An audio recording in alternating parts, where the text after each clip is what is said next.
Uh, Next week is spring break, so we have another break again. So it's kind of a nice little cushion here as we go into this last portion of the semester.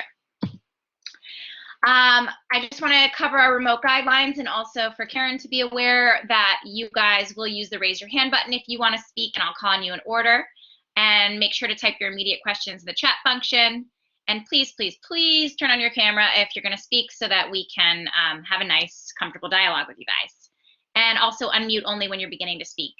As a reminder, all classes are recorded. This one's already being recorded, and all are posted to YouTube after class. You guys have been doing a great job on your lecture prep questions. Just a reminder that these are all, you need to do 2 of them before the end of the semester. And the last lecture is on May 10th, so make sure you're planning accordingly. Other than this, there's only the final left this semester and participation in attendance. So make sure you're plugging along. Social media, just a quick flash of the accounts that correlate with this class. There was a extra credit on Instagram this week, and only 1 student in the entire class participated. So I don't feel like people are necessarily following along, but it's a great place to be to catch some extra credit points. Quick flash of our schedule. As you all know, we have Karen Sabag here today, who's a designer for Karen Sabag New York, bridal wear and couture. It's going to be a really fun conversation. Next week, spring break. And then we have 2 amazing designers coming in the following weeks. On week 9, it's Zeta Musa, who is a design director for Betsy Johnson Kids. The following week is Demetra Williams, who is an alum of FIT, like Karen, and has founded a company called Mitra, and she also works as a designer at Helmut Lang. The next week, we take a little look at beauty from the perspective of Bijou Abiola, who's the Director of Consumer Insights and Strategy for L'Oreal. And week 12, Juana Botez will be joining us. She is a costume designer, but as opposed to who we've already met this semester, she is more on the theater side of things. So she can give a really great perspective on that from a very artistic lens. Rachel Landy will be joining us the following week. She's Vice President of Global Merchandising at Kate Spade. And we will round out our lectures, as I mentioned before, on May 10th with Fashion Service Network, which will be a panel of different people who kind of support the industry in different ways. Any questions on schedule before I move forward? Okay, great. Well, bridal wear industry is a really exciting sliver of the industry, and it's growing hand over fist. I think obviously 2020 being a little bit of a blip given so many events were canceled, but I feel like 2021 is going to come back with a vengeance, and we're going to see so much growth in this in the coming years. In 2015, more than 2.1 million couples were married at an average cost of $32.6K a wedding, which is really a significant amount of money that gets poured into this industry. And wedding dresses are a very top priority for people, on average spending about $1,500 on a dress. Typically dominated by higher end dressing, this industry in general. And mainstream designers have taken a stab in recent years with a little bit of a rise from J. Crew, Anthropologie, and Taylor, among others. And a new sustainable trend has been emerging here with lending and borrowing. And we'll speak to Karen a little bit about her side of things, but also I think the fact that a lot of bridal dresses are cut to order and made to order kind of prevents a lot of waste that you see in the other parts of the industry. Bridal accessories, shrugs, jackets, and short dresses are also increasing in popularity. And this is another thing I'm excited to chat with Karen about, as I know she has a new venture that's a little bit more casual than her stunning couture bridal wear dresses. So with that, I'd love to introduce you guys to Karen. Born to a creative family of couturiers, Karen Sabag discovered her passion for creativity at a young age. She began designing her own pieces at home under the careful guidance of her mother. She later went on to study and graduate from FIT in 2005. Throughout those years, she was awarded first place in Kleinfeld's bridal design competition in 2007 from over 800 entrants, and then went on to open her Brooklyn boutique for made-to-order bridal gowns, evening wear, and cocktail dresses. With an overwhelming amount of success, she pursued her dreams and opened her second boutique in Manhasset, March 2013. Her sensibility of the female form and ability to create elegant, modern, and timeless pieces brought success to the Karen Sabag atelier, having her pieces appeal to all generations. With her mother by her side, Karen oversees all creations, having each piece combined with the finest materials, unrivaled craftsmanship, and most importantly, the creative vision of Karen herself. So please join me in welcoming Karen to our class. Are you there? Oh, did I lose her? Oh, there you are. Can't hear you. There you are. Okay, how are you? Nice Hi, great. Great to have you. Thank you for having me. Hope you're doing well. It's picking up, busy season now. I bet. I can imagine. Probably quite a few engagements coming out of this winter. Well, now that New York guidelines, you're allowed to have 150 people. Yeah, last week was the first week, right? Back? Yeah, last week was back, so it's been picking up. Super exciting. Well, that's great. Well, I would love for you to just kick off by telling the students a little bit about how you have gotten to where you are. So graduating from FIT, and like what you said, like I grew up in the industry, and then opened my first, I knew exactly what I wanted to do with special occasion. I think it's very important to know what field you want to be in, especially if you're in the fashion design program. Yeah. Not be all over the place. So I think the first thing that everybody should know is where they want to be. And then me being in the special occasion bridal wear, I think I already knew going towards that. I went straight into Kleinfeld's. And then fashion shows, and that's how I started every season. And it sounds easy, but it's not as easy as it sounds. It's a lot of hours and a lot of responsibilities, especially in this industry. Doesn't sound easy to me. So can you tell us a bit about your time at FIT? I went to FIT for 4 years. I graduated. I loved it. I learned a lot especially from the business aspect of it that I didn't learn from home. I loved a lot of the professors. I feel like they were very helpful. I'm sure now with COVID, it's a little hard. I have some interns that can go in to do some work or not allowed or allowed, and it's very hard for them. So I try to help some of them as much as I can to understand. The sewing is. I think sewing is probably the hardest if you can't be in school. Totally. Yeah, but I loved FIT. I think it was an amazing experience, and it's part of my journey, and that I'm always thankful for. Yeah. I mentioned when I read your bio about the contest that you entered for Kleinfeld's. Was there anything else that you did while you were at FIT that you would recommend? Well, I wasn't a contest person. I didn't like contests. I knew what I liked and I knew what I wanted to do. So, but graduating and I had Professor, I don't think he's there anymore, Professor Cruz. I think he retired 2 years ago. So, and he's like, if you don't get into this contest because you never entered one in FIT, you're not graduating. And I said, I have to enter this contest to graduate. And then I ended up winning, and then I ended up selling there for like 5 years, I would say. And then I So stopped. cool. Yeah, I liked it, but I didn't like the whole wholesale market. I liked knowing who the bride was and doing the couture is what I. So that's Yeah. the second location in Manhasset. Yeah. Well, that's great. So can you tell us how your biggest piece of advice to students to maximize their time while they're at FIT?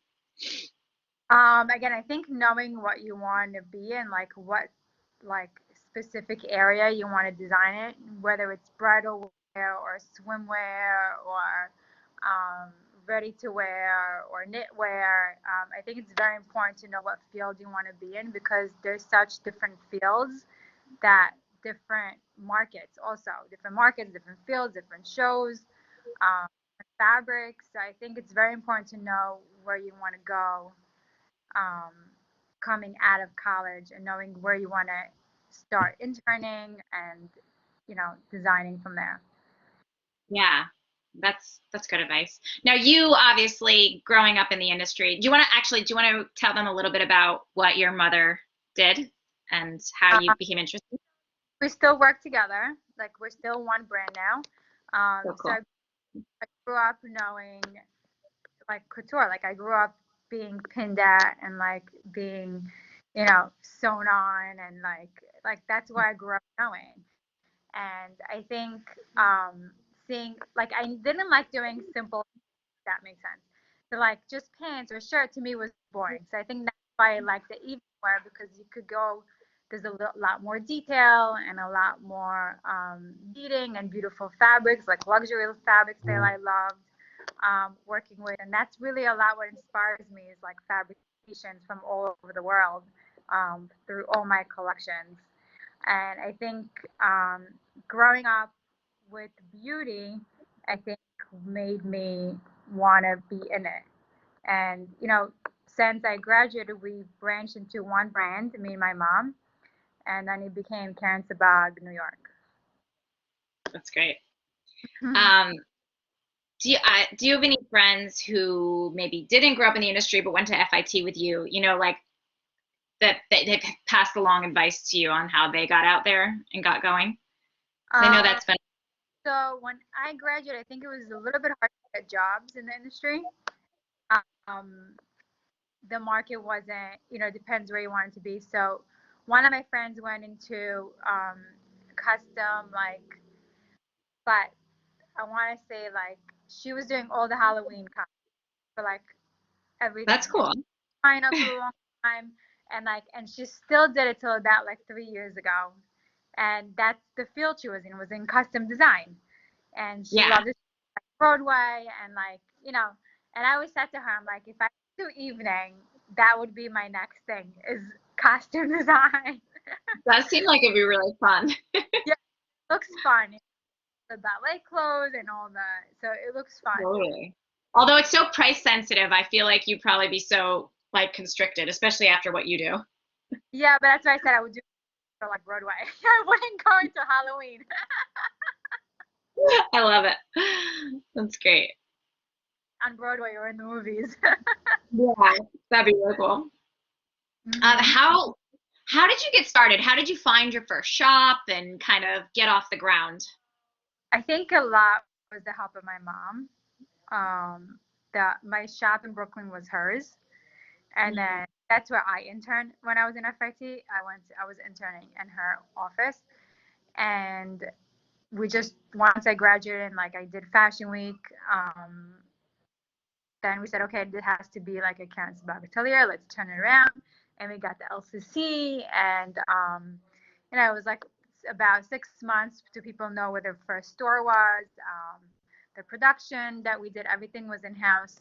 Nothing is out of states. Everything was made in New York till today. Um, So cool. and Kleinfeld was a big help also because that was like another push in the industry, in the bridal industry, that people knew of me, whether it was from magazines or photo shoots or different things that they needed in the industry for bridal that I was working with. And I think having the store in Brooklyn, having like a location, I think helped me grow a lot. Yeah, yeah, that's great. What do you feel like is the hardest part of running your own company these days? Hours. I just feel like there's not enough time. There's just it's a lot. Like I have 3 kids at home, so and then I just lounge another, my another thing in my industry that I did now, and I'm looking to open another location in Miami. So it's like it's Cool. a lot going Yeah, on. Like just being in a schedule, I think the hardest part. Like if you're and there's no can be organized, like especially in fashion. Like I as much as I can. My husband says you're always never organized. I'm like, well, I can't. There's always something comes in. If it's a last minute photo shoot or like a stylist needs a dress or like I have to ship something to LA. So it's like never like a dull moment. It's always like, where's Karen? Well, she's doing this last minute right now. Yeah. So, no, it's still, college is really reality, to be honest. It doesn't change. Yeah. Yeah, totally. I could see that. Do you want to tell the students a little bit about your new venture that you've been working on the last? So I think as we last spoke, I was creating it, right? Yeah. COVID happened, so then there was a little pause to it.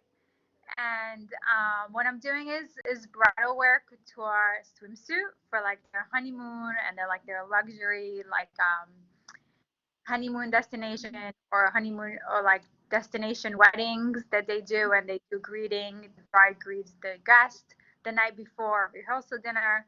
So my market is high. Like my gowns start at 4,500, but I would have brides that would want to come in and not spend that much. So I said I have to come up with a brand where it could still be luxury and I'm able to market it to the lower clientele also.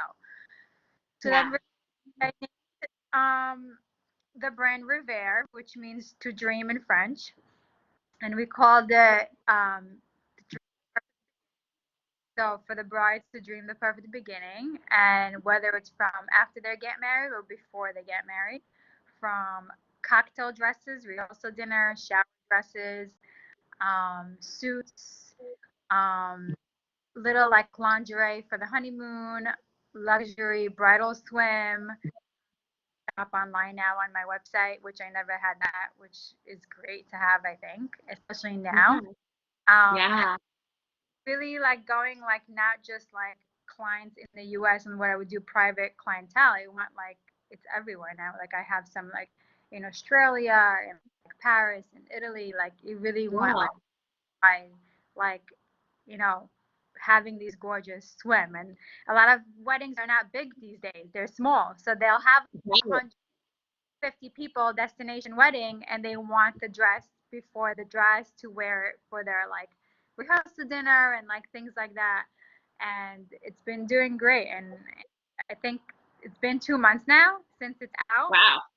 Yeah, so it's been good. Like my So next. I mentioned I mentioned before your bio about how you cut to order. Yeah. Um, do you want to tell the students a little bit about your process with your bridal couture dresses, Okay. and then I So was wondering how you're doing Revere. okay. So with the couture, they come in. And I do have a collection in my showroom every season that they actually get to try on, like different fits, different body. So they actually get to feel the gown and quality on them. And then from there, if they don't like a top, but they like a bottom, want a different type of lace or different beading, everything is customized to the bride's what she likes. But of course, I have to agree with it because it's my design. So Right. because sometimes if it's not my design, I won't do it if I don't like it. Yeah. Which is really hard with the custom market because if you just want to make a sale, you are gonna go away from your brand, and I think it's very important to stay true to who your brand is and what you do. Because we do turn a lot of clients from like, no, we don't do that. You have them go to like a seamstress in the house and they'll do what you want. Right. Right. Very important to stay to who you are. So they'll come in, they'll try on the gown. I'll show them fabrics that we have in stock, or if they have time, that I custom order fabric from Europe. But what's great is I get to reuse some of leftover fabrics from a previous bride that if somebody else wants, and it doesn't go to waste, or like I'll order what I need. And I don't Yeah. have the dresses in stock. Like I have per collection, and then I'll sell the sample. Yeah. So it's That's nice. very cool. With the Revere, I try to keep it the same luxury like market.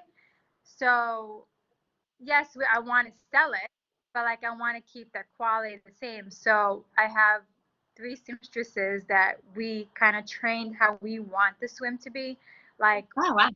for a finish. If it's like hand beading or like every swim has lining in it, there's no like overlock. Mm. Really like a couture swim, and So we kind of, because you can't, I tried factories for it and I wasn't happy with the quality.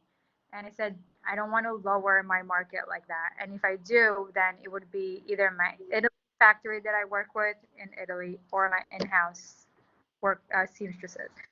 And then there was three of them. We sat down, kind of did all the finishing detail and the stitching that will go into the swim and the cups and the beading and the fabric that's swimming. And still, you're able to swim in it. That's the great part about it.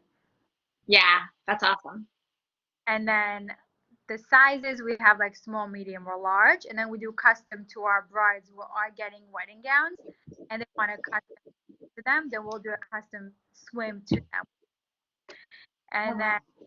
another thing that is we don't sell something more than like I made 25 per swim and that's it. And if it's Wow. sold, your next collection. Yeah. So And where are your prices starting in Revere? actually, they're not as bad as they sound. Like um, they start at 450 for a swim, and then it can go up to 2,000. But that includes the cover up or like the cover up skirt. So it's from like 450 to 2,000 in Revere. Yeah. Cocktail dresses are from 1,500 to 3,500. So it does definitely doesn't hit my couture market. So it's I try to keep it lower than my couture market. Yeah. That's great. So Yeah. you capture the same clientele, but you kind of fill this niche for them, which is a great way to expand your business. It's awesome. Yeah. Um, Sorry, I so lost to piggyback on something you mentioned you may be opening a shop in Miami. How have you zeroed in on that location? I I did my lounge like my first um, thing that go shop Revere was in Miami. Oh, Um, cool. I rented like a bungalow in like a hotel for the weekend and Cool. like a shop and like try on the swim because what better way than in Miami where it's nice and hot. Totally. I went to the photo shoot in New York in November and these poor models were freezing. Um, yeah, so I said, let's do Miami. And then I have family in Miami. My brother moved to Miami. And a lot of my clientele moved to Miami due of COVID. So I said, if I open something in Miami just for Revere, I think especially it's swim all year round. And to be honest, you don't have to be a bride to wear the swim. It's yes, it's a Right. white, but I have clients like buying it for their birthday or like they have it just for like a fancy like event that they're going to. Like I have somebody that bought it for they're having their 40th birthday in Bahamas and they're having Coachella style and like she Oh, bought a swim. Now so it's like fun. which Yeah, don't get bride to wear it. Like I own a lot totally. of I love wearing white, you know? Yeah. So it hit another market that's not only bridal. Yeah, yeah, definitely. Well, New Year's in South America, I feel like is like all white and white Yeah, bathing suits. yeah. That'd be cool. So can you tell us a little bit about how your company's currently structured, how you're set up, and how you've grown? So I have about I like to keep my company small, which I'm crazy, but I do. So I don't have any partners but my mom. She's my only partner in business. I don't have investors. I think if anybody's looking to be with investors or anything like that, I would recommend family first, or go through a lot of lawyers before you do that. Um, I I have about 6 to 8 seamstresses that always on hand with my brides, depending on my seasons and what we do. I have somebody who Wow. just corsets. I have someone who does everything. I do all fittings. I make sure I'm here for every fitting with my brides. I'm very private with my clients, and that's what they love. They love the luxury of the privacy and being taken care of. Not like when you walk to a bridal salon, hi, you have 1 hour, like choose 5 gowns, and then you have to leave. That's not Yeah. what here. And I think they like the privacy and the quality that they get. Once we have the dress going. We have about 3 fittings. Usually the third fitting is a pickup, and that's where I make sure everything is perfect. And I always say, like, come with a sister or a mother or somebody that I'll show you how to get into the dress, how to zip the dress, so there's no confusion. It's a little tough with my European clients right now because they with the travel. So we have a lot of Zooms, a lot of I send swatches out a lot of UPS and like FedEx pickups and like sending boxes of swatches to them so they could actually feel the fabric. Because like usually they would come in to see that, or like for a fitting, they would see their fabric. Um, Yeah. that changed because of COVID, which Uh, no, it's hard. yeah. Yeah. When Everything's you hard. yeah, Um, so you have a great following on social media, and I have had a really amazing marketing presence. Any pro tips on how you got there, or anything you'd advise to for getting the beginning, brand out there? in the beginning, I did it all. Like I did my social media and I do my face. I don't really go on Facebook, but they say, Karen, you have to have a Facebook. I'm like, all right, just have it out there. But I don't really do Facebook. I don't have Twitter. Like, again, like I'm very old school.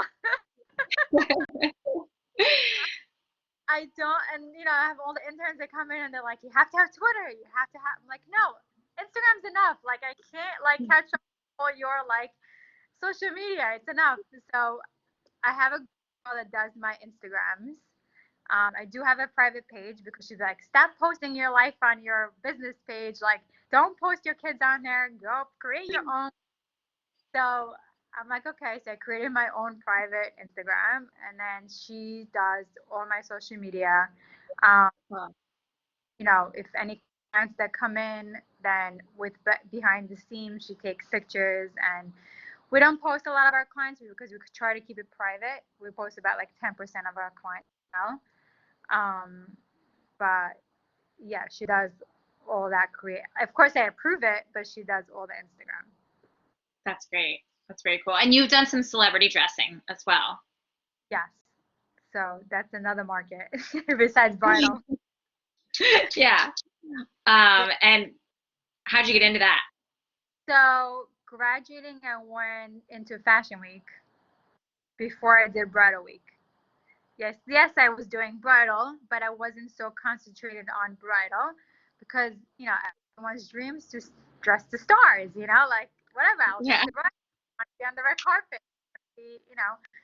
So we did a fashion week, and that's what I mean. Like, try to stay to one category because I think from coming out of college, I was in two categories, and I think that was a lot.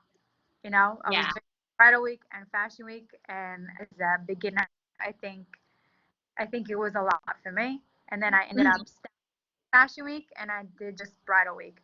But the fashion week people that I've met, I'm still in contact with. And of course, Instagram open to a lot more stylists and celebrities that have used me.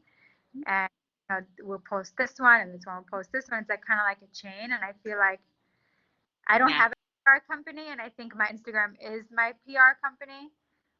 Yeah. I stopped doing PR like 8 years ago because I just felt like it was so much. Um, Uh-huh. I created a relationship with stylists, and that's how I do a lot of my work right now. Very cool. That's great. Um, how do you get inspired as a designer and stay inspired after Uh, time? I love magazines. Like that's something that I still buy. I know it sounds weird. Like I don't know how magazines, but like, but I just love them, and I just think that it's very important. Like I need to see things in front of my face, not just like scrolling up and like on, like like on the web. I get inspired from like photo shoots. I get inspired from locations, from architect.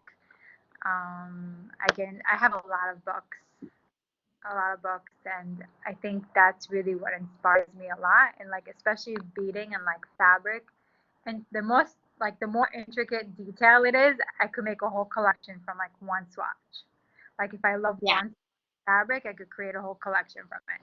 And I think it's really I've been inspired by beauty, as you say.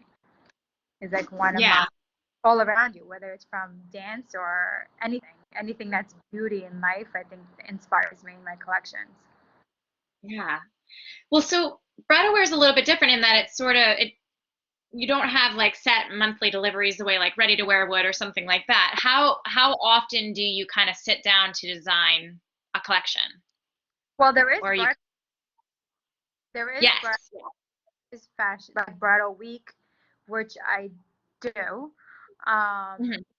but I stopped doing it to the industry because again, I work with private clientele. So I will have my Yeah. collection bridal week, but it's to my clients. So I would have fashion shows, but it's privately fashion shows. And Got I would press, but I don't need to invite the stores because I did the stores and I wasn't a fan of the stores. But what I want to do now is from the Fair collection is go into bridal stores and have like a couture swim collection for the brides, which I think is it. nice, new in the Yeah. industry and don't have that. So like, yeah, you Yeah. wedding gown, but like you would have a little section for like your honeymoon or like little lingerie or like little swimsuit when you go on vacation. I think that could be really great in the industry to bring in, which is trademarked, by the way. Yeah. That's great. Was that a difficult process? No, no, it's like about a month process. They just need to see that like what you're doing is unique. It's not in the industry. They need to see like the logo and like label on the actual items, which Uh-huh. is why they need to see that it's being in use. Otherwise, you can't trademark it if it's not being in use. So it's Got it. like weird. Like you have to brand it and then you have to trademark it instead of like trademarking it and then branding it. So they had to Yeah. boxes, like my tags, my logo. Like we had to do all that before it was trademarked. Yeah. Oh, wow. Interesting. Um, so can you talk to us a little bit about how this past year has gone for you with COVID and, um, any adjustments you had to make? so I think the bridal industry was hit hard, I think, with COVID because me personally, no, because every bride still got married, whether it's at her backyard or in her house, or whether she had 20 people. Yeah, she didn't have the big ball gown, but I was making her cocktail dresses, like, and she's like, save the ball gown when I have a big wedding next year, but I'm gonna have a little ceremony. Some people did push their wedding for a year or even 2022. So Yeah. you overlapping, which is scary because there's a lot going on right now. But Yeah. I think the venues and like florists, like did it that I think that's who got hurt hard, or like photographers. Yeah. You always need a dress, whether you get married with 5 people, 10 people, or 100 people. So with me, Right. I was closed for 3 months from March to June because I couldn't be open. But I felt like people in the like I got brides that couldn't go into salons and get their stuff in time because it was out of state. They were ordering the dress, Mhm. which with me, they were like, I can't get my dress in. I needed a dress like by 2 weeks. I'm like, all right, fine, extra work, like extra workers, we got it What done. happened? Yeah. So like I think that's the positive of doing everything in house, able to control it and not depending on factories and things like that, which I think was Shipping. positive in my career and like in this time also. Yeah. Yeah. That's great. Yeah. Well, I I think that you were willing to take us through your showroom a little bit. Are Yeah. you are you up for that? Yeah. I'll just take you through my showroom. It's so beautiful behind you. I love your fresh flowers. I know that's a client. So I had a client come from LA, from actually San Francisco last week. So Oh, that's so nice. exciting. That was my first time meeting her, and she was like so excited. She sent me flowers. She was so sweet. Oh, that's great. I'm gonna turn my camera so this way, if I know how to Okay, do that. perfect. I'm just gonna go like this. Okay. So let's see. Okay, so this is, if you could see, this is my swim. Wow. This is the swim that we did. So everything is like luxury, like beading. Everything is hand beaded. Students, if you have questions about anything, feel free to ask now too while she's showing the product. About the product, that is, not, not any other questions. Not business or anything. And then, like, as you can see, we do a lot of crochet for swim. Ooh, And that's it's like beautiful. beaded as well. And then you have cute, like, bodysuits made of lace. Gorgeous. And then it's So, like, how much would something like that retail for? so this one's $6.20. Which is 620. not bad because if you go to like any bathing suit today, it's like, Yeah, you're in the 3 4s. So this is one of our best seller right now. that's beautiful. Is, I if love you can that. see It looks with the pearls, so it cute. has pockets. So Like, fun. we had some bloggers wear it like out to dinner. That's great. And then you have our Revere cocktail dresses. So pretty. Love that. Does that have a little bit of like feather on it? Yes, we do a lot of feathers. So pretty.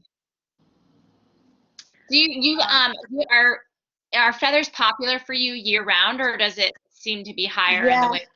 no, it's all year round. Depends what type of feathers, but ostrich feathers are usually all year round. You Yeah, might not put a lot, but you definitely put like, you know, in this. a little sprinkling. That's Yeah, great. like this is a great shower dress that we do a lot. Oh, that's stunning. It's like it has the guipure and then it has the feathers at the bottom with the pearls. And then you go into our couture. So as you can see, a lot of ruffles and big. And I don't know if students who know fashion and sewing, if you could see the detail of the stitching. It's a lot Yeah. of stitching. And so Wow. like there's about 700 yards in the skirt. Oh my gosh, that is so much. What is it? Although I guess it's organza, or What? is it what material is it? Is it organza or Yeah, this is silk organza, yeah. so, Hmm. even though that's a lot of material, at least it's light material. Yeah, it's light. Yeah. It is, we do have a lot of materials with like beading, like let's say like this one. Yeah, They tend to get heavy, but our corsetry, we're known for like a fit and like a corset fit. And like your waist can go to your hips, so like you don't really feel the weight. And yeah, then we have beautiful like laser cut laces from Paris that we use a lot. beautiful. Um, Again, like it's all about the corsets and the fit that we do. Yeah. Um, then we have our fully beaded, like fully crystallized. Like this was won in the Grammys Oh my by gosh. a rapper, but it was like it's all Swarovski crystals and pearls, How and much does it weighs a lot. It's like really heavy. Oh my But god, the construction inside is like what makes it hold. And then we did a short version because a lot of people loved it. beautiful. Um, Again, then I'm going to show you. So this is where you come into the store. Oh, nice. This is my window, my newest collection. We had the collection was called like in my sketchbook, and basically we had like models come out of the sketchbook, Cool. like from art coming to life. And then we went into my bridal wear, more modern bridal. Oh, that's pretty. Love that. Um, and it's a lot of lace and bonings and detail. Are you doing much like initial showings to people this way, like with the over virtual, or are people coming in still? My European clients and my out of state, a lot of Zoom. I Yeah. never did so much computer in my life, and I hate computers. And then go, Oh my yeah. gosh, I love that. That's beautiful. Yeah, and then you have our silk draping, a lot of drapes, Gorgeous. like drapery, and then you go into our evening wear, which is like again like pinks and like a lot of fluff. Yeah. And then you go into the golds.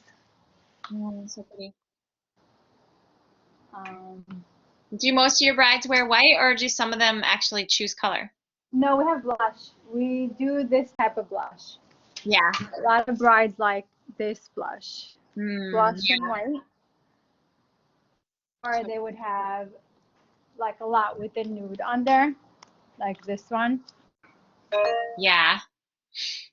Anna, did you have a question?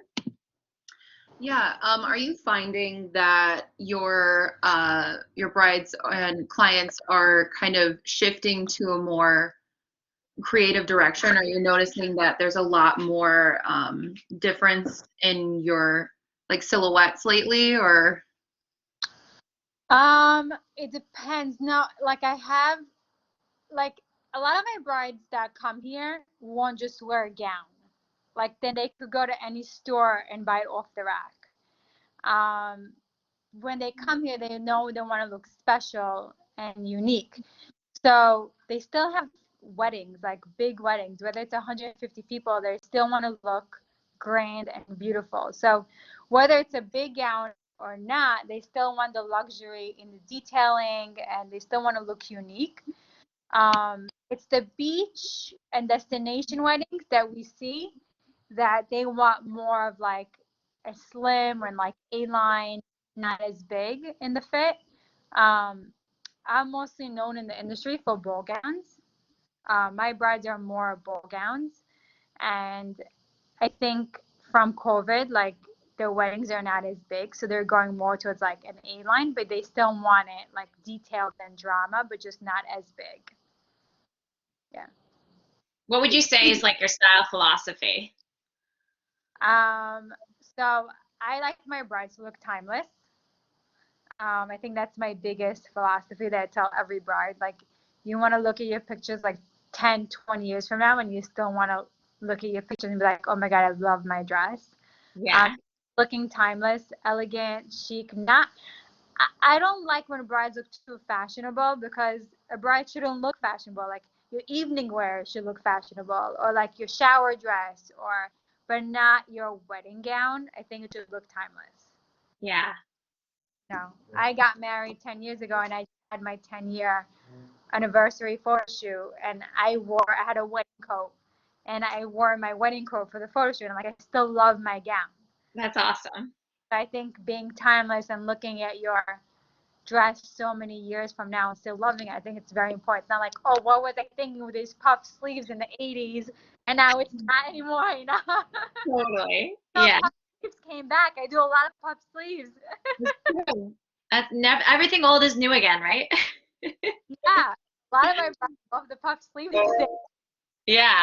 Well, then Kate Middleton wearing like the long sleeve for her wedding, I feel like brought back that kind of like 70s sleeve. So, yeah, the Kate dress, like the Chantilly wet, like I'm known for like a lace Chantilly wedding gowns. That's like mostly what my brand is known for, like that timeless Chantilly. And when I saw her dress, I'm like, oh my God, that looks like one of my dresses with a long sleeve. And everybody, they would think they would wear sleeve for like religion purposes or like, but it's not because I think it's so beautiful and elegant on a bride, especially you see the lace on your hand, Yeah. timeless. So I'm really known for like Chantilly ball gowns. That's what my brand is known for. And I think just keeping it timeless and classy, I think that's what a bride should be like. Yeah. Yeah, that's great. Azat, did you have a question? Yes, thank you so much. So, yes, I saw that all gorgeous dresses. That was like really amazing. So, I have a question about like, are there like, I'm also going that like special occasion. Mm-hmm. So, I love that sphere. So, I have a question about customers. Are there some customers that came like ask for like a colorful like some wedding dress like a bold color like even hand painting on it or something like that?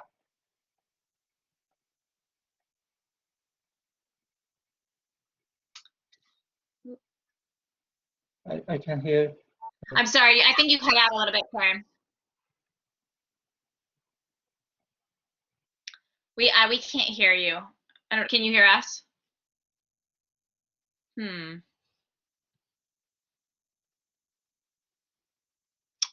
Let's see. Oh, she's reconnect. You're reconnecting. There you are.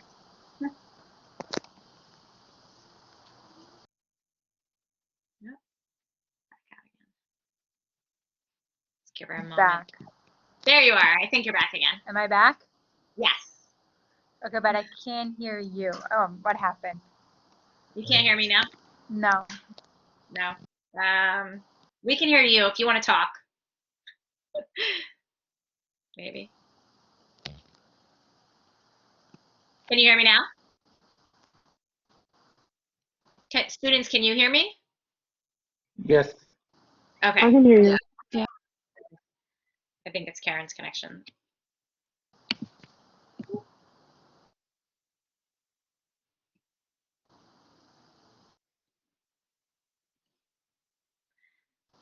Well, I'm going to turn my camera off because I know sometimes that helps like make the connection a little better across the board. I don't know. Can you hear us now, Karen?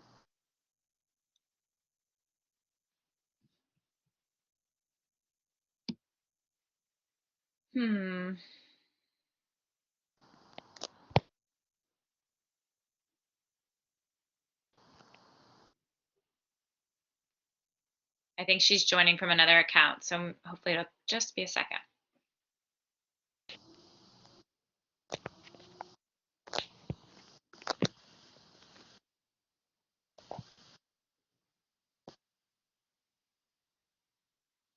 Can you hear us now?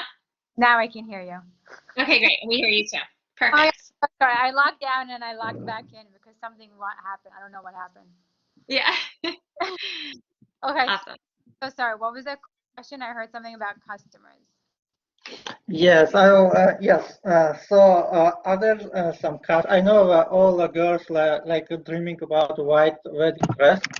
Are there some customers that asking for you like some bold colors or some hand painting, like something like that? Well, not like a white dress. Some other So, much customers like that. so I do have clients that are, from the middle, and I do a lot of gold. Hello? Hi. Yeah, okay. So we do a lot of gold and blushes.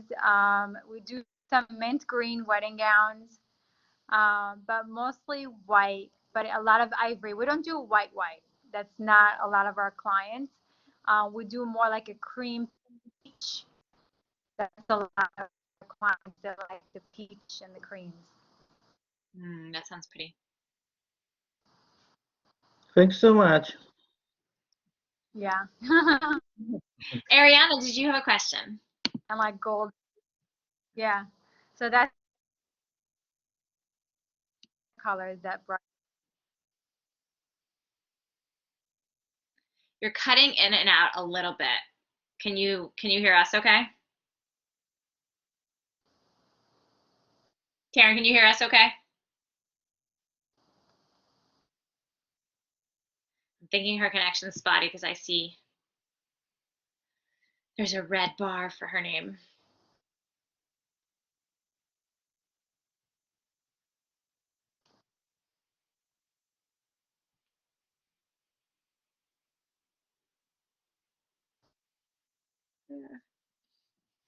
She's frozen. I'm sure she'll be right back.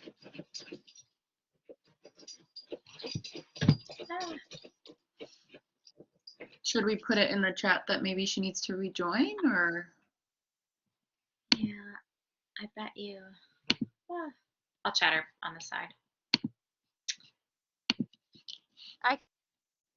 Oh, can you hear us?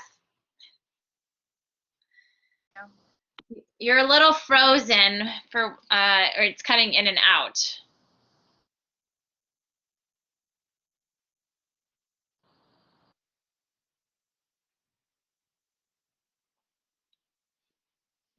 It's very slow. hear you. Hear You her. are, if you can hear me, you're freezing a little as you're talking. Try turning up your camera maybe, and then we can at least hear you.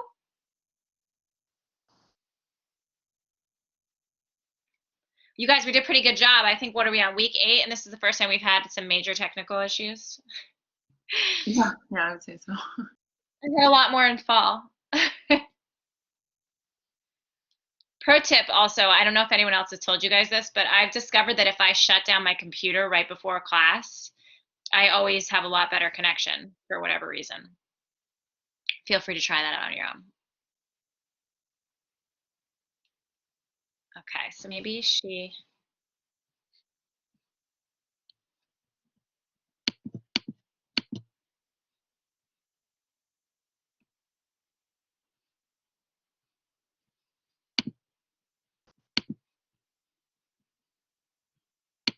Hmm.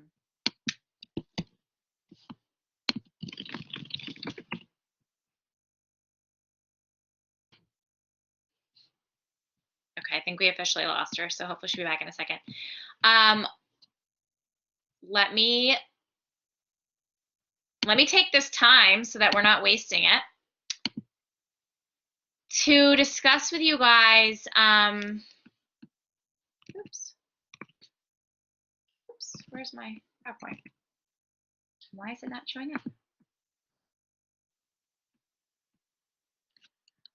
I think I need to do this. There we go. So discuss with you guys the midterm survey that you all filled out. I just wanted to say thank you for your feedback and touch on a couple of different things.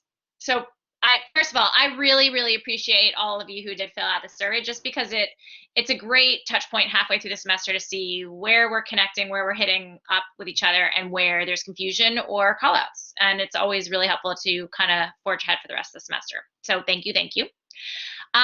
There was a couple of points about schedule and lineup and diversity of speakers. And I just wanted to touch on this. One of my main goals with getting people in to come speak with you guys is to have a diverse lineup of speakers from around the industry, because you all, most of you, want to be designers or owners of your own company. And if I was to just line up a schedule of designers only the entire semester long, I can tell you it would be super boring by the end of the semester. You know, there would be a lot of repetition, there'd be a lot of talking about how certain people got in certain places, but this way, the way that the course has been designed and always been designed is that you guys can learn a little bit about people who you're going to deal with when you're out in the industry, so that you are better prepared to get out there and be a successful designer. Karen, is that you? Are you back? Maybe? No, not quite. So I just wanted to let you know that that is by design, that we do not have all designers the entire semester long. And I want to be upfront about that and clear about that. That said, there are a lot of amazing designers on the lineup for the second half of the semester. So hopefully you can get your questions out there. And if you ever feel like you need more resources, I'm here and can connect you with some other people. I also post all classes on my YouTube from even when we were live in person. So if you have someone, if you want to look through who I've had in the past, you can also see that there are other designers that you could hone in on. I think there was also a call for maybe more men to be speaking. I think there will be a few at the end of the semester. I actually tried to go out of my way to have a bit more of a diverse lineup this semester. So maybe it didn't fall to white men as much as it may have in the past, but that's to say there are still a lot of them on my YouTube account as well. For deliverables, there were a couple of callouts about when things are due and you know what goes into them. I just want to put the stress back on you guys that my main goal in this class is preparing you for the industry. And I told you guys at the beginning of the semester what was going to be due when, and I posted it in the syllabus. And then I've always been here for questions that you may have to ask. If there is ever at any point in time any questions about any deliverable that you have, any assignments that you have, please ask, because I only know where there's confusion if there's a question. Otherwise, I assume you understood what I told you and we're all on the same page. No question is a stupid question. Even repeated questions is completely fine. If I was your boss, I would want you to ask me as many questions as possible before you went out and spun your wheels and did work on things that were not right. So the same goes for assignments. And just want to encourage you guys to speak up about that.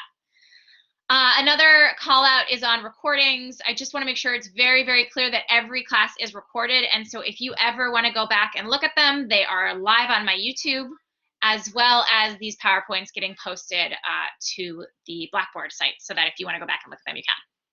And then a couple of people have called out coming together and chatting at the end of the class, which I thought was a great call out. And so instead of doing an attendance survey today, we're going to test it out and do our attendance questions live after we're done speaking with Karen, assuming we get Karen back. Hopefully she'll be back in a second. Does anyone have questions on this or call outs? I know it was an anonymous survey, so no pressure to speak, but. I had a question. In regards to the extra credit, sometimes I check the Instagram. Is it in stories? Is it in the posts? Is it? I've done 2 so far this semester. One was in the post and one was in the story. Okay, gotcha. Yeah. And then I have been doling out extra credit every single week for the best attendance answers that come my way. It's not only one person a week. It could be more than that. So I appreciate the thoughtful replies and always try to reward them. So let's see, is Karen back? Here we go, number 4, she's reconnecting again. Any other questions, you guys? Thanks for that question, though. It's a good one.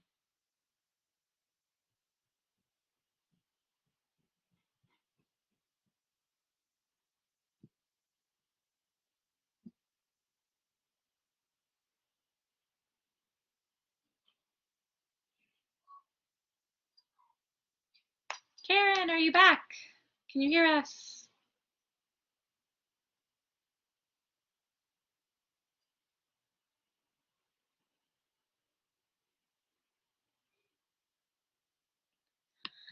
Reconnecting.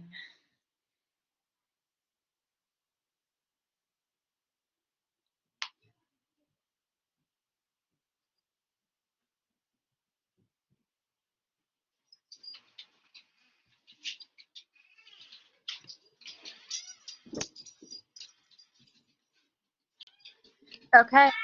Oh, yay! There you are. That's great. Okay. Well, Ariana has had her hand patiently raised, so I'll let her jump in with her question.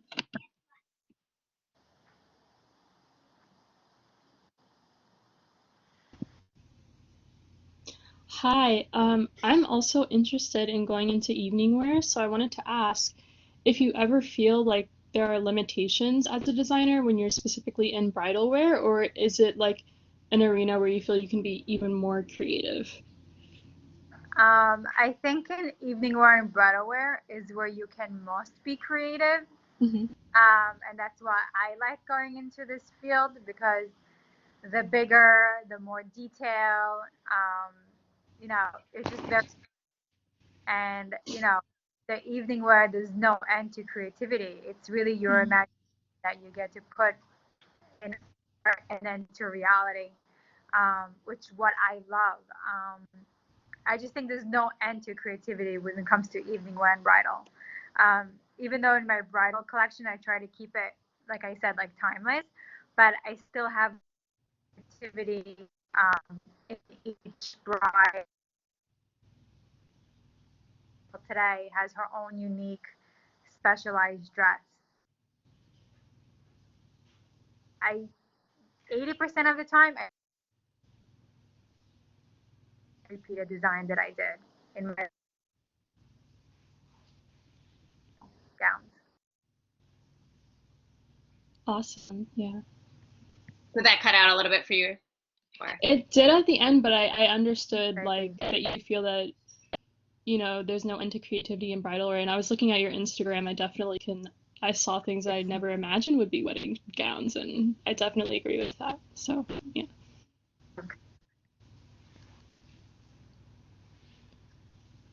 Oh, I think we're frozen again. Karen, can you hear us?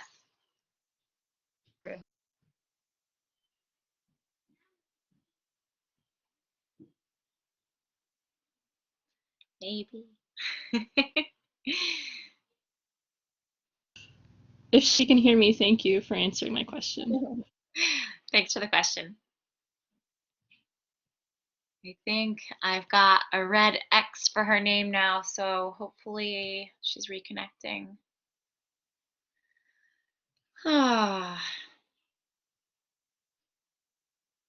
Isn't it so weird? I'm sure you guys are experiencing this on your side.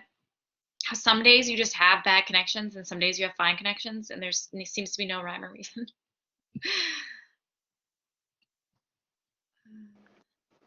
Yeah, it's very frustrating. Super I frustrating. live in the so it's like super spotty. Where do you live? I live in like rural Jersey.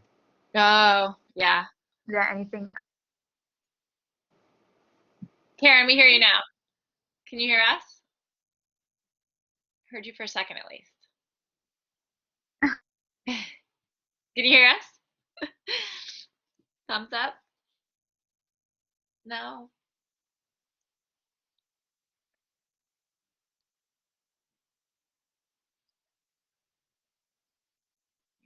It's very slow on.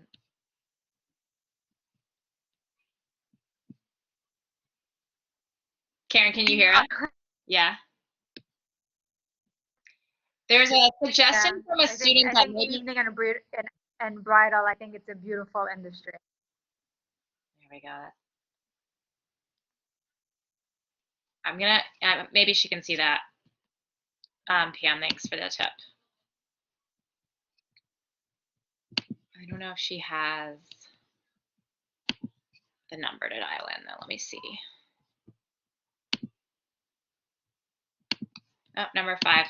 Karen, number 5 is coming back.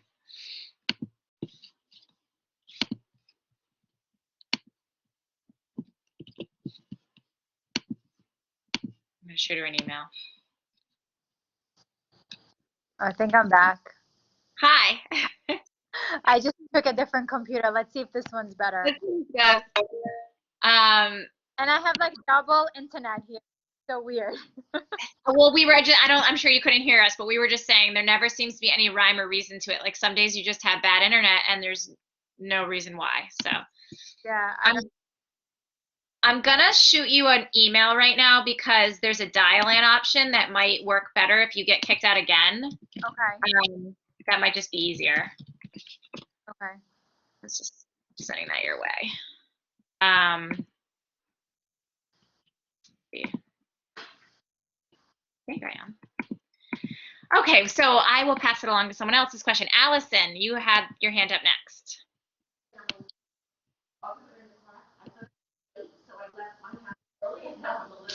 Yes, hi. Sorry, I'm also struggling. Can you hear me? I hear you guys. Yeah. Okay, cool. Sorry. I don't know if anyone asked this yet because my internet's also like cutting in and out. But as an independent designer, what does your typical day look like for you? Like, do you find yourself consumed by your work a lot? Because that's how I imagine it's like you're rushing from deadline to deadline. So like I said, like I do have 3 kids at home. Mm. So you're waking up in the morning at 6. So yes, I have my, my nanny that comes in and helps out, but I'm with them about 6:30 and to school around 8 o'clock. And then my day starts. Then I first have my first coffee at 8 a.m. And then it's emails back and forth with my assistant of the day, what's going to happen, appointments, fittings, new clients. I'm fully booked till about 8 o'clock at night, depending on what day of the week. But I did create myself a very strong schedule that Friday, 4 o'clock, I'm clocked out of work until Sunday. I don't want any phone calls, any emails, no fittings, unless it's like an emergency, because I like to have like family time on the weekends. Mm. And I think it's very important to give yourself a schedule where it's, unless it's an emergency, then you can, um, come into work. Of course, I make exceptions for clients who are out of state and flying for the weekend, but I try not to. I try to be here late night, which I'm okay with as long as I have my weekends off. Mm. A day in my life is crazy, but we make That's it happen. Day it's from appointment to appointment, is from dress to dress, because again, like, all of a sudden you have a stylist calling you and we need a dress in like 4 days, you have to get that done in 4 days. You can't say no. um Mm. Late nights, overtime, like if I'm up all night of the hours, then I'm up. If I get 3 hours sleep, 3 hours sleeps. I think is being responsible and being like just staying in a straight line and just trying to concentrate what's next on your agenda. I think Mm. will help you, um, will help you in the future. Do you, like, help prevents you from getting burnt out? Again, I think my weekends are very important that I have off. So that's where I get to recuperate, and like where I Mm. get to like sit home and like enjoy my family. Um, I won't come into work. I don't want to hear any emails. I don't want to hear any clients on the weekend unless it's an emergency. Mm. And that Okay. really means one. Okay. Not like, hi, someone's here to pick up a dress, like little things like that. And I Yeah, think it's totally cut important. off. I think it's very important to have a good team that understands you and they are there for you for these times also. Right. Okay. Thank you. You're welcome. Monica, I have you next. Hi, can you hear me? Yeah. Yes. Okay, so I wanted to ask, now that people are having smaller weddings and like the industry has been so affected by COVID, has that changed how you approach the design of your collections?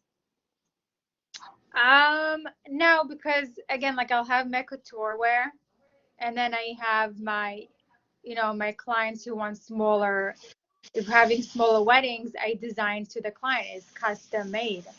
But I always have my couture wear because I just feel like, again, like if a stylist come or I have a celebrity bride, like they want to see creativity. They don't want to see simple dresses. They can go anywhere and get simple dresses.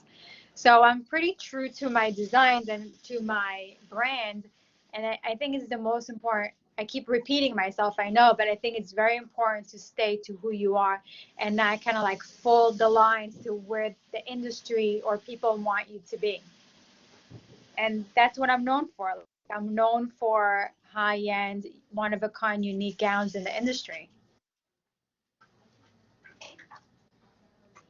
Great. I think that's, yeah, what certainly why you've grown such a large following. So, well, not so Yeah. quickly, but it's like gone through the roof with the followers. So obviously Yeah. people know you for that.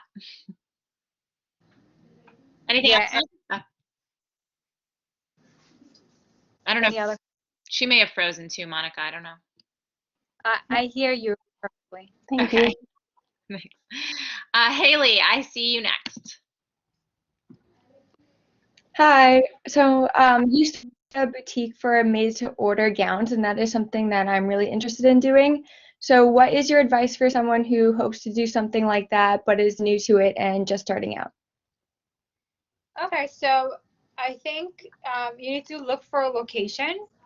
First of all, you got to source your location, um, where you want to have the boutique, and make sure that there's not a lot of made to order gowns where you are looking to open.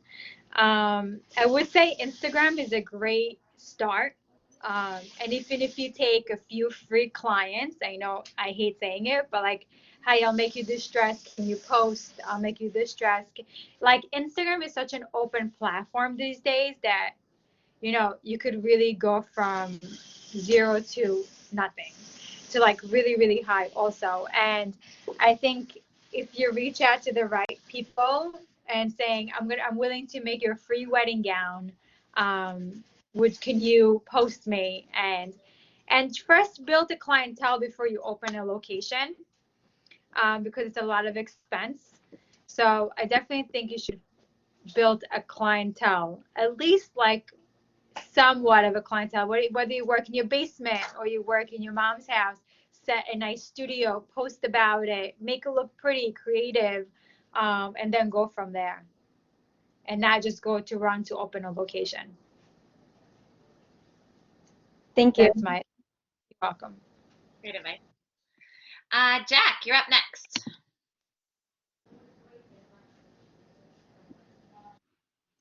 Hi.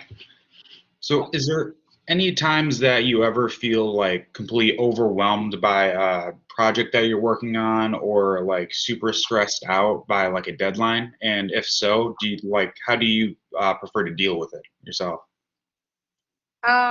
So I think May, June, July, I call it hell. May, June, hell. Because every bride gets married in July. And then you have my husband's birthday in June that never gets seen. So I told him you married the wrong girl because I never see him on his birthday. And then all my kids' birthday, of course, fall around that time. So it's really stressed when you have a family and every bride gets married around that time. And again, like I work with every client personally in every fit to make sure every pin, every waistline gets put on, right? Even though I have my team, I like to be there because I'm a control freak. And I think that's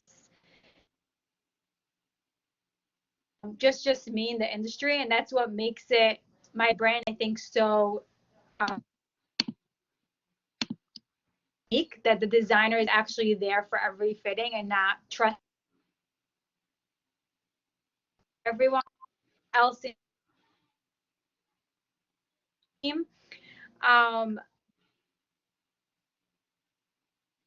I tend to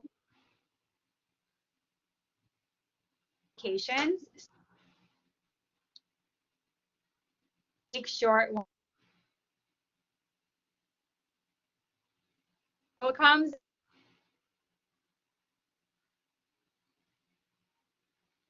you're really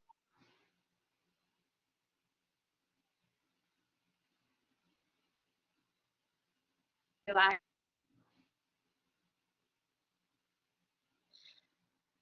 It's cutting out again on my side. Is it for you, Jack, or? Yeah, it is.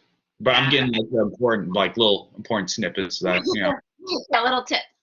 Mhm. Hopefully she'll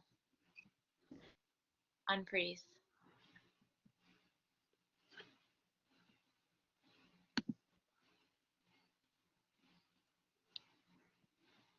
I don't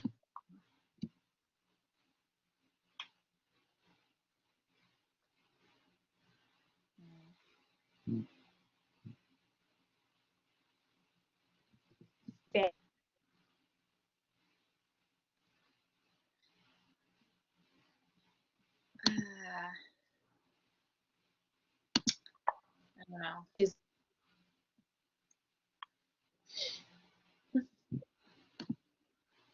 Up and I She's totally gone now. the whole week. Oh. It's And then weird I this and it's like delayed. She probably vacation in August. So those are my two looking forward things that I do every year. And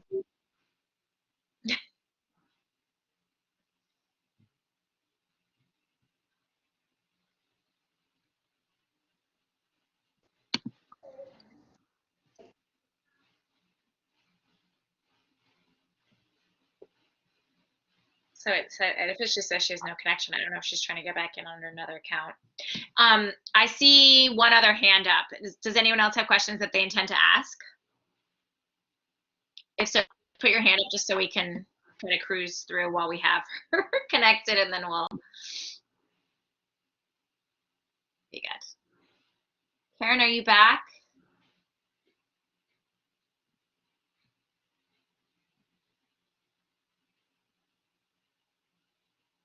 I don't know, I see your name, but I don't hear.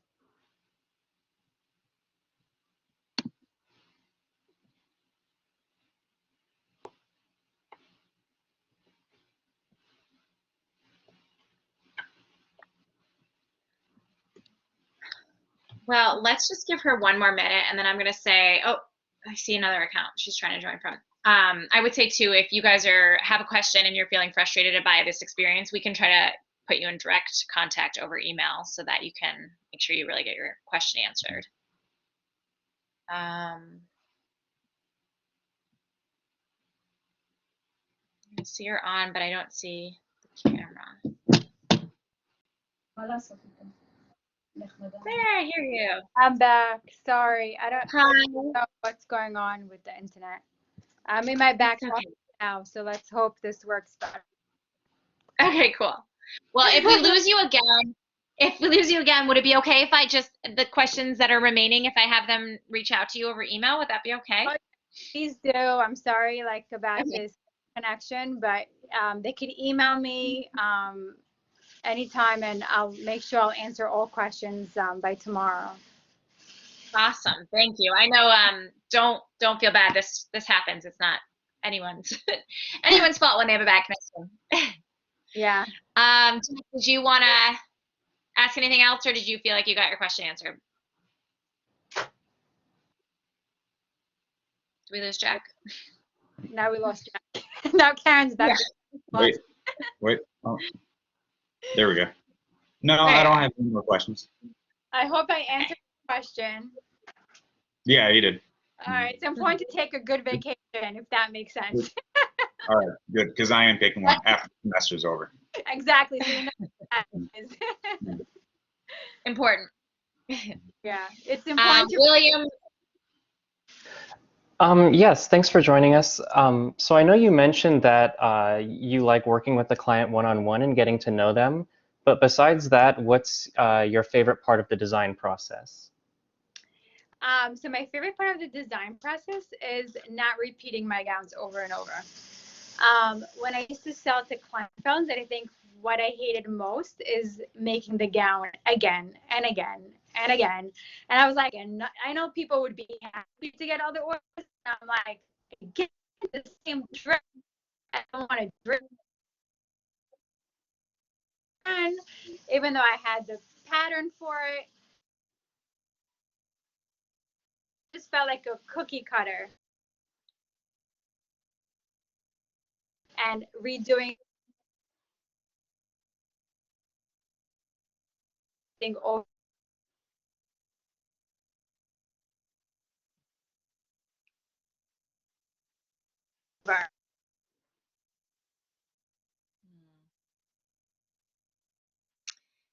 So I think we may have lost her again, but it seems like what she's saying is her favorite thing about her specific bridal wear couture niche is that she gets to do something different every time and keep creating and keep exploring, which is definitely unique, particularly with a lot of the speakers that we've had in this semester. You know, their goal is to make as many of one style as possible, and Karen is really enjoying making 1 to 3 of the same style. So we'll see if we get her back. Were there any other questions, you guys? Do you want to just raise your hand if you had a question to ask, even though we don't have Karen? I'm sorry for the bad connection, but c'est la vie, c'est COVID, right?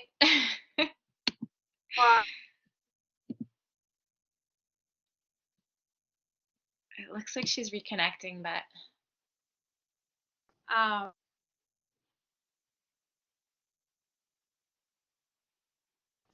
Be a unique custom design. I think my favorite part, because your creation always and not doing the same thing over and over.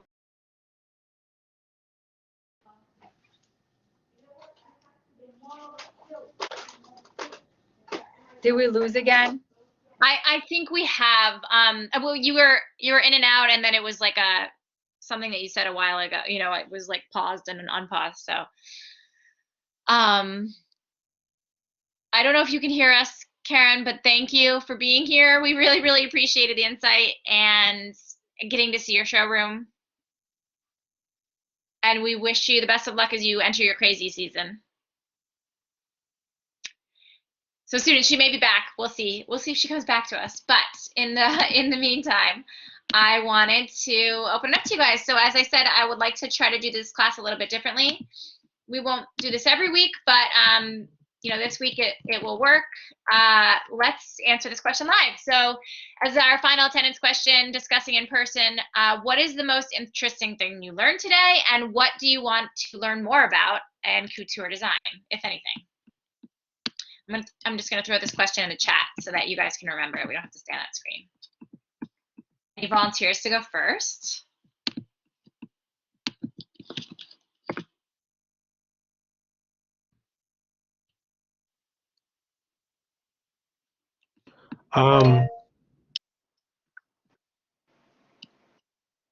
Philip, are you, or Caleb, you're speaking? Oh, okay. Yeah, I can't tell who started chatting. Who started speaking? I'll go. I guess I feel like I learned, or I'm really interested in learning more about the like custom made to order like business model. I think that that's something that I definitely could see myself doing in the future. So I think it's kind of given me like a little spark to do a little bit more research and learn a little bit more about how different designers are kind of coping with the different challenges of doing like a made to order business. Yeah. Yeah, I know she was in and out a bit, but I feel like it does keep it very joyful and keeps it feeling very artistic, as opposed to commercial with maybe some other jobs that exist out there for design. Yeah. Thanks. Amber, I see your hand up. Hi, Professor. Yeah, so I really enjoyed listening to the speaker. I know she was going in and out, but I did think that from what she said, I learned quite a bit. The one thing that I want to do, not want to do, what I want to learn more about couture design is a little more specific, as I really like to sew. So I wanted to know, like, I want to learn more about ins and outs and all the secret sort of techniques that they use to really make a garment really good. And again, coming on from, I think previously Caleb said the business model. Yeah, I really want to learn more about that too, because I feel like what's really not really paid attention to in the fashion industry is mostly how to run a business. It's mostly like, oh, if you can design well, then you'll have a successful business, but you really have to know how to like run a business. Yeah, no, that's okay.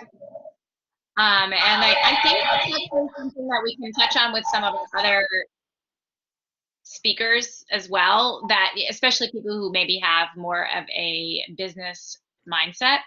And I think a lot of really strong designers just know that maybe that's not their biggest strong suit, and kind of lean in to find people who kind of support that and back it up, so that they're not all out on their own trying to run the business when it's not their strength, their own personal strength.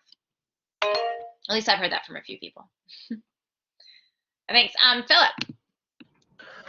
Yeah, what I found interesting is just understanding that the type of business that she runs, she makes sure that she's off on the weekends. And from what we see and hear is that fashion is a 24/7 business, so you're not really allotted that time on the weekends, because you might have to do something, run here, run there to get things finished by a deadline and things of that nature.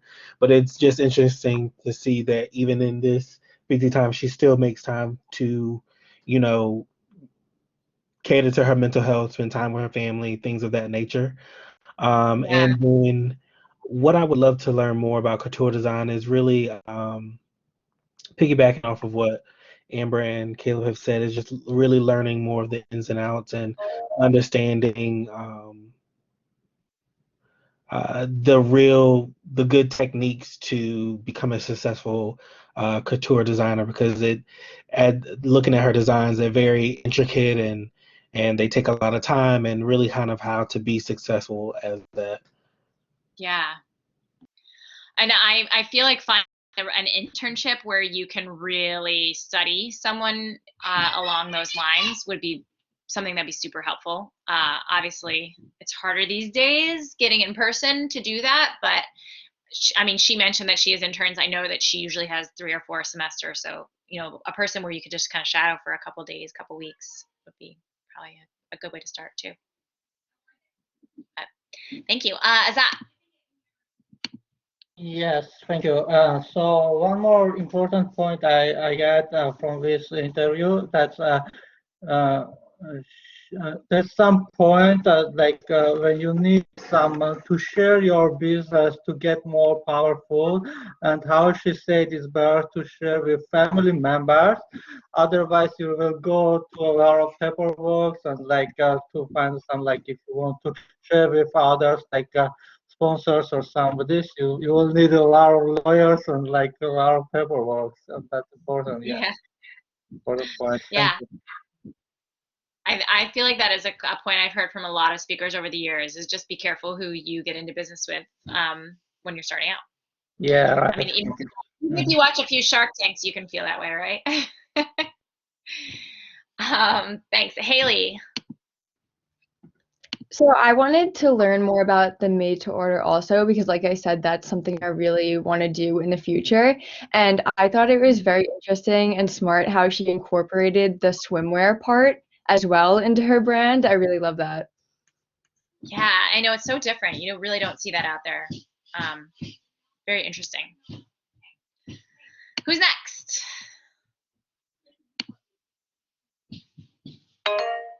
Anna.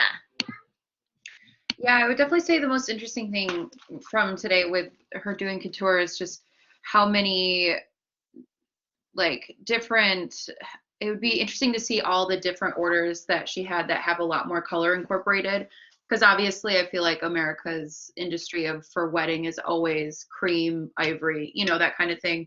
But of course, everywhere around the world, there's just there's so many colors happening. So it'd be interesting to see a little bit more of that in her showroom too. But I think also one thing I'd like to learn about couture is, again, made to order, just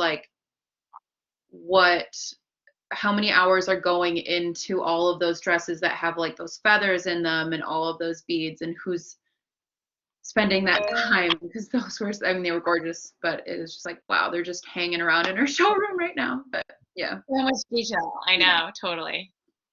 They're so stunning. Cool, thank you. Michaela.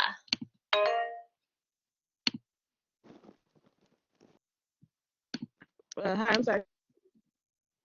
Hi. One thing I thought was interesting was when Monica had asked her whether did the current situation, the pandemic, kind of affect her designing, and she said no.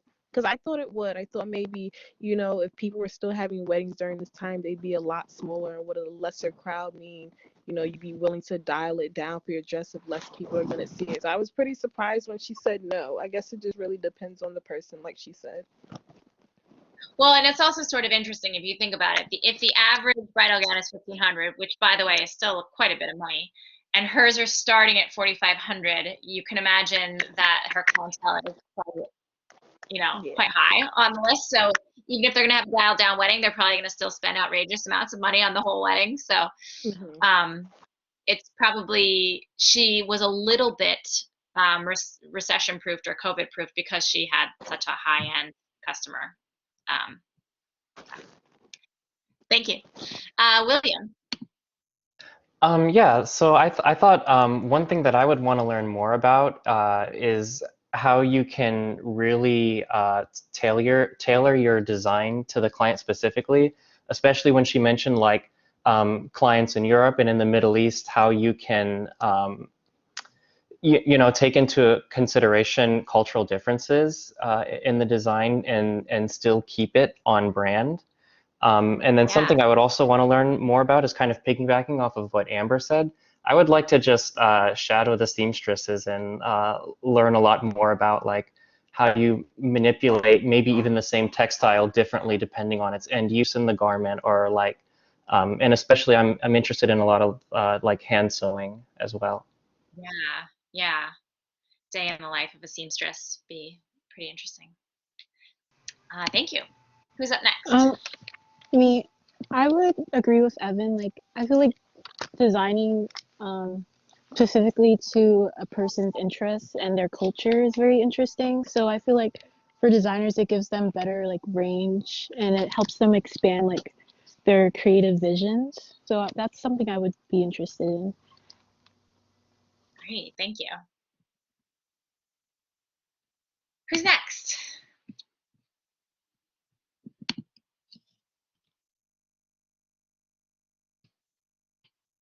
Maybe I'll go in order of my attendance sheet, which would be Ariana.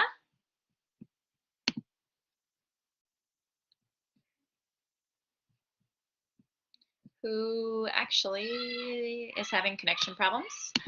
Marsha. I mean, I think kind of like what Anna said, I found it interesting that she said that her client base doesn't typically go for like white, which I'm surprised by because I thought that's what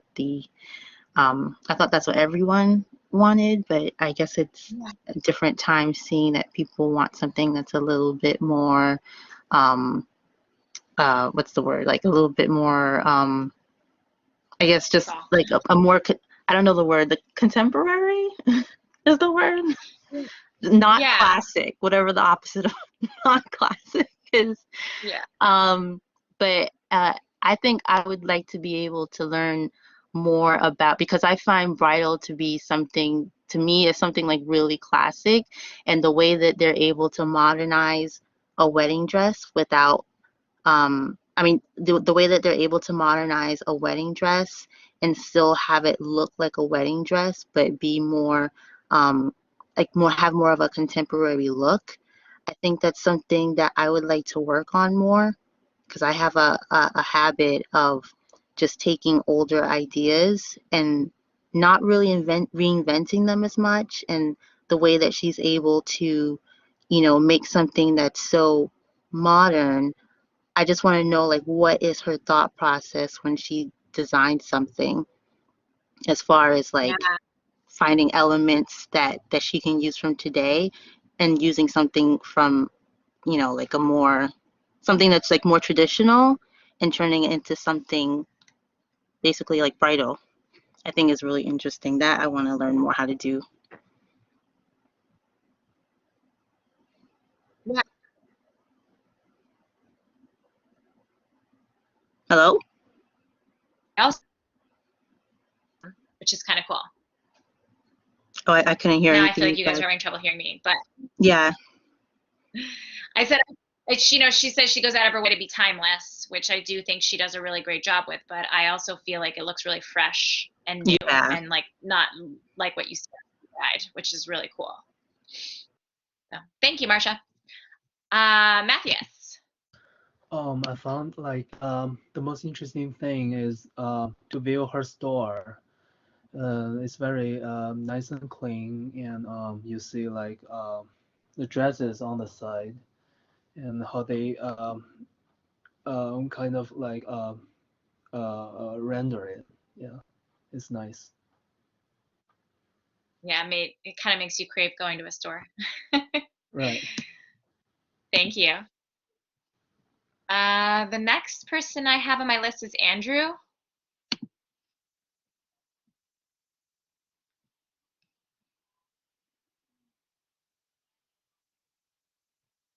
Andrew, you there?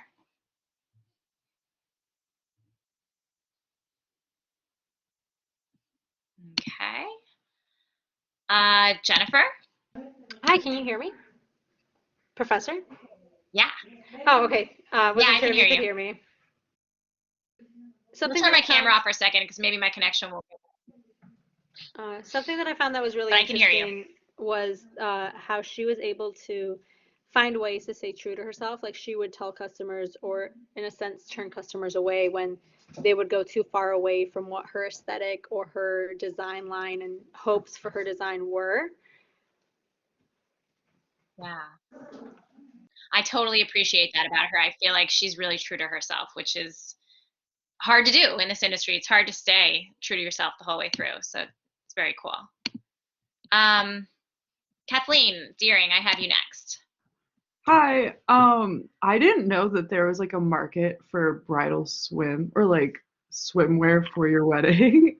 So like I thought that was a really interesting. I don't know if I was crazy or not, but I think she mentioned that they're like white, and I feel like that has to be a really niche market. I don't know. I had just never heard of it. So I thought it was Yeah, interesting. well, I mean, I think destination weddings are just growing, right? I mean, or they were before the pandemic, and maybe they'll be back again. But I highly encourage you guys to check out both her Instagram accounts for both the bridal line and the Revere line. They're really very stunning. I love that she showed us her Uh, work. Like her stuff was so beautiful, and the fact that she like walked around her like studio, like I love that she did that. yeah. Oh, good. I'm glad you guys got to see it. Allison.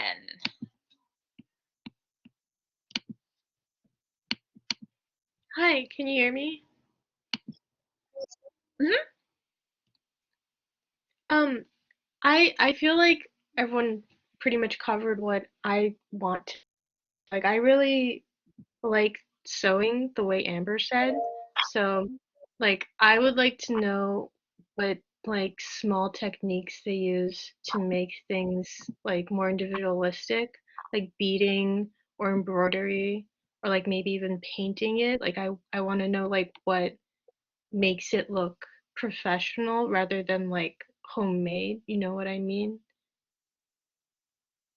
Yeah. You know, since this is coming up from a lot of you guys, I'm gonna send her a follow-up email asking about that, and see if she has anything she could pass along.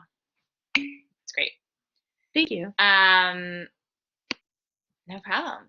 Abby Grace, I see you next. And actually, Ariana just made a comment, which was that there is as a haute couture techniques class in the bachelor's program for anyone who is not on their last semester and will want to check that out in the fall.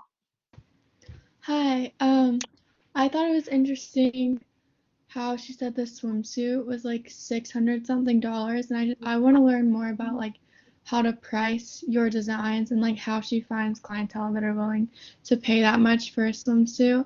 And then I also just thought the swimsuit idea was cool as well, and I was thinking you can even add to that and do like lingerie and like a rehearsal dinner dress and stuff, like a whole kind of collection for the itinerary, the wedding itinerary. So I thought Yeah, it was really cool. totally.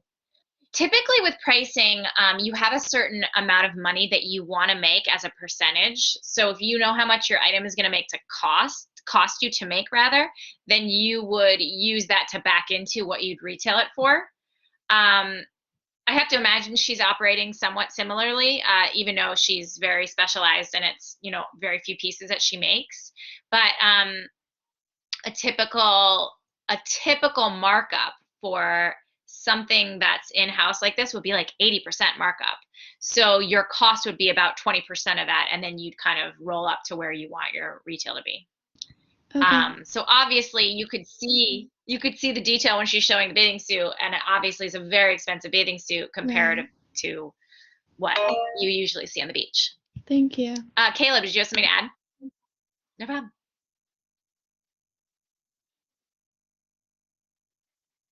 Maybe he raised his hand by mistake. Jack. Going off the bathing suit thing, I think it's like particularly genius from like if you think about somebody coming in to pay a whole bunch of money for a custom wedding dress, and then she kind of just pulls out, and you can also get a matching swimsuit too. That's like something I didn't know existed, but how hard could it be to sell when it's just like when your clients are right there? It's a really good point. These people are coming into her showroom and dropping, you know, thousands of dollars, and she has nothing else to sell them as like an add-on item. So now she has this whole other niche, which is, yeah, it's genius to kind of tack something on. So thank you. Andrew. Hi. Yeah, I also wanted to just add on to what Jack said. Like, I've never heard of it either. I don't really know anything about bridal so far, and I was just doing like research on her Instagram and how she's marketing her bridal slash swimwear couture type thing, and I just think it's really interesting. Like just the way she targets her market, and then like what she was saying about how she was doing during COVID, just because it was interesting to hear from her saying it wasn't really a huge effect on her brand, which is interesting just because I know a couple people that are similar to her, but a lot of people are the opposite. So it was interesting to hear. Yeah. Yeah, it was interesting. By the way, I meant to touch on your midterms at the beginning of class too. You guys did an amazing job, and it was really awesome reading your point of view. And a few of you said that you really disagreed with the comment from the article on the last question, saying that luxury was going to be quick to bounce back. But talking with her today, you can kind of hear why that's a possibility. I mean, people during this pandemic in America in particular, I mean, the rich actually had a great year. People who are the luxury clients had a great year because of the way that the stock market bounced back. For better or worse, that's kind of what happened here in the US. And so you can hear that talking with her, that her clients who are extremely wealthy, spending $4,500 and up on wedding gowns, were able to still make that purchase on that wedding gown. Even though they had a tiny wedding, they still wanted to spend that much money. So it's kind of interesting to hear that. A couple of hands up. Caleb, did you have a comment?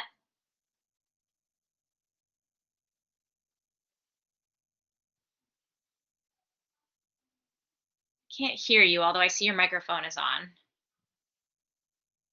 I don't know if you want to throw something in the chat, if you can hear us.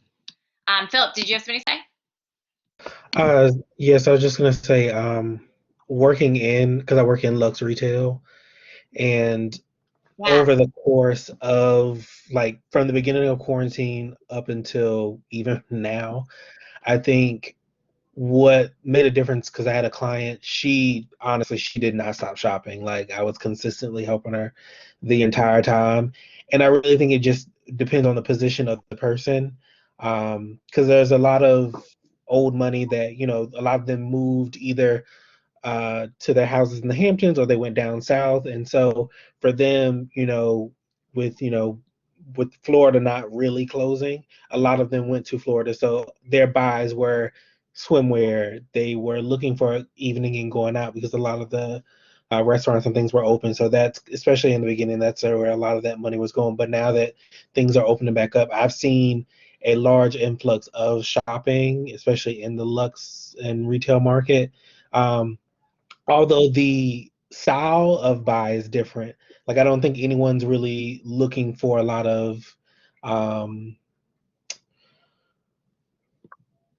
like very specialty, like extravagant pieces. I definitely think that they're looking for more casual clothes because they're on the go, maybe going out, they want more cocktail, things of that nature. But I definitely know that that's definitely been a pickup as of late.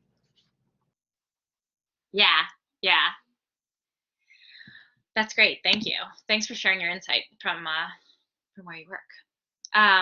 Caleb's question is if I had any good resources to learn about pricing. And definitely, I could definitely talk your ear off about it if you want it. And I actually later on in the semester usually do a little bit of a very, very high level on how to read a selling report. So I can layer into that talking about how you would roll up your pricing and how you would figure out your retails when you know how much your costing is. But if you have a question sooner than that, Caleb, I don't know, if you're working on a side project and you want to chat with me, let's find some time and I can talk you through it pretty quickly. It's not rocket science. I know math always feels intimidating, but it's all pretty straightforward once you get the hang of it. We only have about 5 minutes left, but I would love to hear from Vasilisa.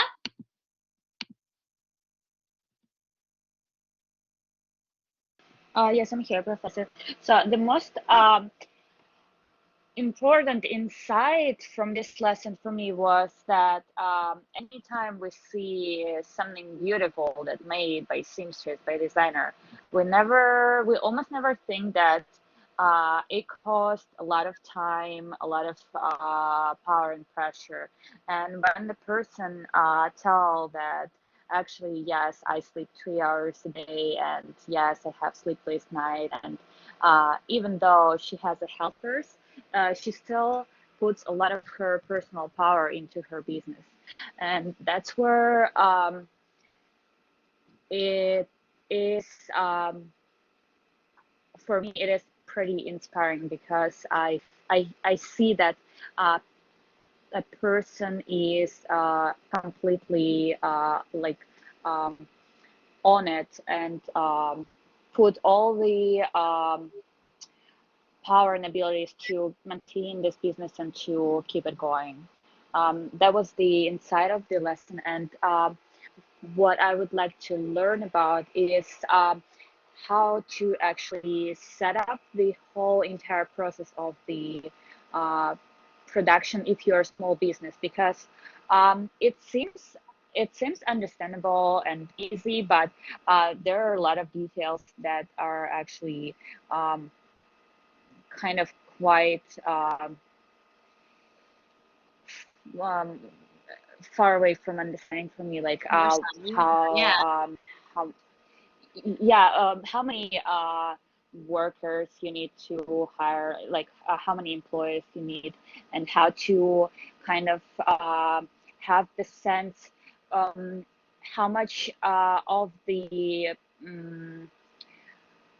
of the like product you will produce, and compare it to how many workers you can hire, and also like to don't go crazy buying equipment, and then to make sure you have enough, and you wouldn't be like in the middle where you don't have all the necessary stuff and you already bought many things, and like yeah, to just start the production going when you're a small business.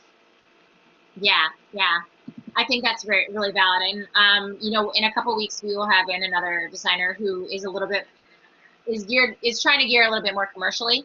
So I think, and she's very fresh with starting her business. So I think it's great. We can circle back on that question with her as well. But yeah, great call out. Thank you. Daria, I have you next. Can you hear me? Yes. Okay. Well, it was like her showroom was beautiful, and I love that she showed us the detail of like the hand stitching on the dresses and stuff, and the hand embroidery she mentioned. But honestly, I've been leaning more towards doing commercial work and seeing that work up close. I know how much time it takes. I know how much effort, and it's still pushing me towards the commercial side instead of this couture. Yeah, yeah, totally. Well, guys, I did not have time to get to all of you, but I don't want to run over. If anyone who has not spoken yet wants to shoot me an email with your thoughts, I would love to hear from you. But otherwise, you guys have an awesome spring break, even though I know, no one's probably going anywhere too exotic these days. Still take some great time for yourself and do something that you really enjoy. And I will see you in 2 weeks with Zaida Musa, design director for Betsy Johnson. Should be a great class. So thank you all, and see you soon. Thanks so much.